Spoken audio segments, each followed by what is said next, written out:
Vamos ahora, está aquí el contador Gustavo Peretti. Hola Gustavo, ¿cómo estás? Hola Silvina, buenos días, ¿cómo estás? Todo bien, todo bien. Bueno Gustavo, ¿qué me traes? Novedad, bueno, de crónicas económicas seguramente. No, estábamos hablando recién sobre esta nota de Estico que fue disparador, ¿no es cierto?, de lo que es el tipo de cambio real alto, algo sobre lo cual yo el año pasado escribí mucho en el medio de la crisis, y que decía, ¿no es cierto?, incluso al sector agropecuario, que para mí no negoció bien el año pasado.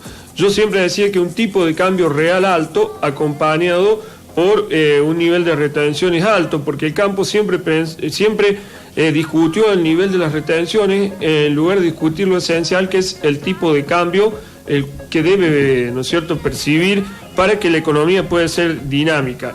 Además, yo siempre mencionaba que en un contexto de cómo estaban dadas las cosas, siempre iba a ser más factible una negociación.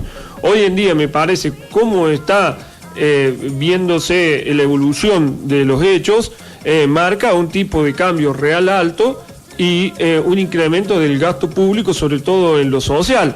Ya lo arrancó Macri y me parece muy difícil que Fernández vuelva atrás con eso, aparte porque forma parte de lo que es su forma de pensar desde el punto de vista ideológico, desde el punto de vista técnico. Entonces es muy probable que vayamos a un esquema de tipo de cambio alto con un nivel de retenciones también alto, llegando a lo que fue final del 2015, el orden del 35%, porque si no, no hay otra forma de financiar el gasto público, más ahora que hay baja de IVA en alimentos, que hay congelamiento de créditos UVA, que los bancos no van a perder, sino que en definitiva va a ser el Estado el que va a poner la diferencia. Va a haber políticas, incluso creo que van a ir nuevamente hacia un estancamiento en el nivel del precio de las tarifas. Entonces todo eso hay que financiarlo de alguna forma, si no el Estado entra en déficit fiscal y hay que volver a emitir, porque prestar en estas condiciones no nos van a volver a prestar. Entonces yo siempre digo, y marcaba el año pasado, un dólar real alto con retenciones para de ahí en adelante, en un esquema de déficit fiscal cero, comenzar una política de reducción de déficit fiscal y a partir de allí sí pensar a lo mejor en el largo plazo en una reducción de las retenciones, que yo se lo marqué, incluso siempre lo recuerdo, el primer día que escuché esta medida ya por 2016, que estábamos en el programa de Tiempo X, y un desfinanciamiento del Estado que se cubra con deuda es un problema. Yo me acuerdo, Gustavo, que en su momento cuando el dólar estaba apenas superando los 20 y algún pesos, que vos comentabas en mi manera que el dólar debería tener un salto a unos aproximadamente, en aquel momento se decía 35 pesos, lo cual parecía una locura, y la justificación era que el gobierno debía intentar ir marcando el pulso y no que fuera después en la realidad ir detrás de la realidad. Claro, porque si no vamos corriendo detrás de la realidad y nunca somos nosotros los que ponemos un límite. A lo mejor ahora estaríamos en una estabilidad. Claro, vaya uno a saber. Claro, porque en aquel entonces yo me acuerdo mucho que hacía 35. Una locura. Una locura. Y el dólar está a 60. Entonces sí, era importante darle un salto al tipo de cambio para darle aire al tipo de cambio y ahí poner un plan económico que buscara la estabilidad. Podría ser una convertibilidad o una dolarización. A lo mejor los que sueñen con tener moneda propia en el país hablen de la convertibilidad. Los que ya creen que la moneda nacional no tiene credibilidad, ya pensar en una dolarización.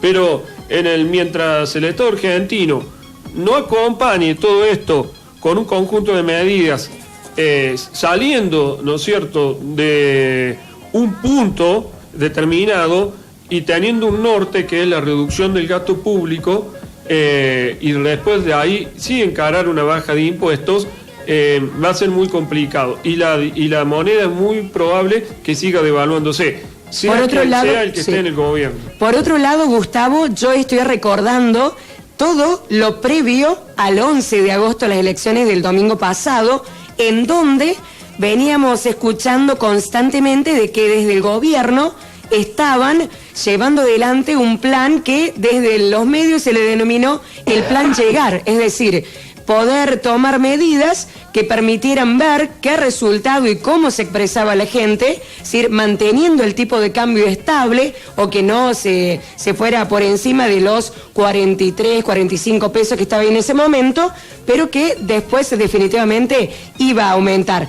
Y por otro lado, que se venía hablando de que a lo mejor cerca de fin de año podemos llegar a tener hasta $1 de 100 pesos, que unos dicen es una locura, es imposible, y otros dicen no es tan locura, se puede dar $1 de 100 pesos. Eso es lo que se animan a adelantarse al futuro. Todo depende, primero, de dos cosas, de cuáles sean los mensajes que se den de uno y del otro lado, ¿no es cierto?, de ambos candidatos. Y segundo, de cómo lo perciba el mercado.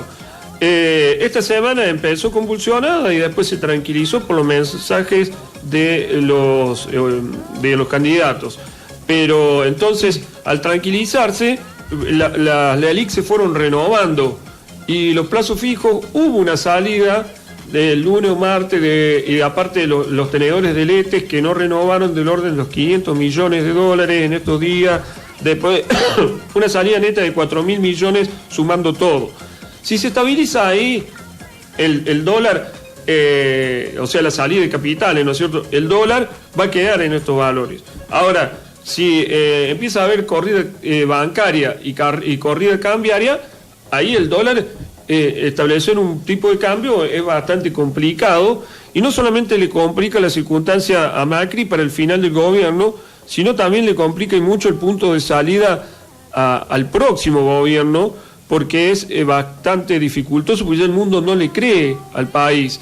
Ya no hay alternativas, digamos, muy fáciles para salir adelante ante una tamaña devaluación, un nuevo default de la deuda. El Producto Bruto Interno se derrumbaría, entonces nuestra deuda pública, tanto externa como con organismos públicos y demás, se haría muy alta en términos del Producto Bruto Interno. El Producto Bruto Interno, cuando se devalúa, como decía Tico, hay una parte que está en pesos y una parte que está en dólares. Entonces la parte esa que está en pesos, en dólares, cae. Y eso significa, en términos de dólares, menos deuda, menos Producto Bruto. Y como la deuda está prácticamente toda en dólares, podríamos ver que ya más del 100% del Producto Bruto Interno representa la deuda pública. Estábamos en valores del 50%, con la devaluación del año pasado nos fuimos a los 80% y ahora estamos arriba del 100%. Entonces, ¿qué significa eso? Que cada vez hace falta más esfuerzo por parte del país para poder pagar su deuda soberana. Y el sector que paga cada vez es más chiquito, cada vez es más chico. Por eso yo siempre digo que el país, debe buscar un punto de partida. Ese punto de partida debe, yo creo, venir con un tipo de cambio real alto. Es muy probable que el campo sea el que tenga que hacer el esfuerzo, pero a partir de allí, después trazar un horizonte de políticas públicas a 5 o 10 años, en donde se prevé la reducción del gasto público, la baja de la cantidad de empleados, la baja de los planes sociales, con una tendencia a que esa gente que tiene planes sociales puedan tener incentivos en el sector privado de tener trabajo. Eso es lo importante, y que el país crezca a partir de recursos genuinos. No podemos seguir viviendo en la mentira en que está viviendo la Argentina, porque esa mentira, esa burbuja ya explotó. Entonces ya no podemos emitir más dinero ni podemos salir a buscar plata que nos presten. Entonces es hora de vivir con lo nuestro. Entre la espada y la pared, Gustavo, tenemos que volver a retomar esa nota que hace unos años atrás publicábamos del país Calecita. Seguimos en la Calecita. Muchas gracias, Gustavo. Pero quizás, y ya en esto lo termino, quizás sea un punto de partida también. Ojalá que la gente lo pueda ver. Ojalá que sí. Gracias, Gustavo. Buena estrella.